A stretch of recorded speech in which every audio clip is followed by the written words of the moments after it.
कस्तो कस्तोसम्म गाली आए, कुन स्तरको?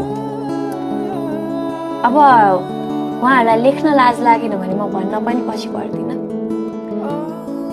यसको बलात्कार हुनुपर्छ, सामूहिक बलात्कार हुनुपर्छ, यतिजनाले बलात्कार गर्नुपर्छ, यसरी बलात्कार गर्नुपर्छ भनेर दानवीय टिप्पणीहरू भएका छन्, कमेन्टहरू आएका छन्।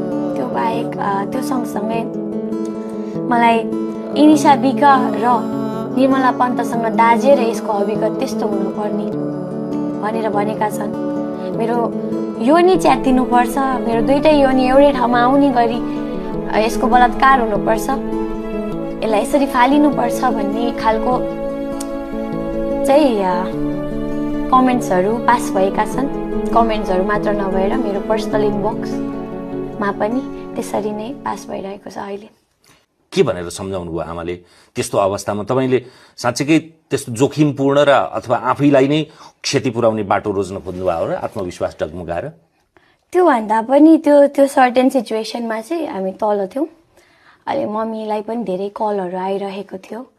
अनि त्यसपछि मम्मीले त्यो गर्दै गर्दाखेरि संयम हुनु है भनेर मलाई फकाउँदै गर्दाखेरि पनि मम्मीको आँखाभरि आँसु थियो। न म मम्मीको अगाडि त धुरु रुन सकेँ, न मम्मी मेरो अगाडि रुन सक्नुभयो। त्यही कारणले म चाहिँ कौसीमा गएर एकछिन सफोकेट फिल भएको भएर म कौसीमा अलिकति एजमा साइडमा बसिरहेको थिएँ रुँदै। अनि अभियसली मम्मीको दिमागमा मेरो छोरीलाई के होला भन्ने त्यो डर आयो मनमा। त्यही कारणले मम्मीले मलाई त्यहाँबाट तानेर तल लग्नुभयो। र त्यो रात मलाई याद छ। त्यो रात म यत्रो 20-21 वर्ष पुगेपछि, यत्रो वर्ष पछि सानो बेला मात्रै याद छ। त्यो बेला म कति पछि पहिलोचोटि मम्मीलाई समातेर सुतेको हो कि, नत्र म निदाउन नि सक्दिनँ थिएँ मेरो आमाको काख त्यहाँ नभएको भए।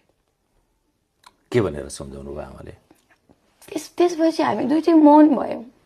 हामीले न मैले मम्मी यस्तो भयो मैले भन्न सकेँ, न मम्मीले न हात्ती भन्न सक्नुभयो।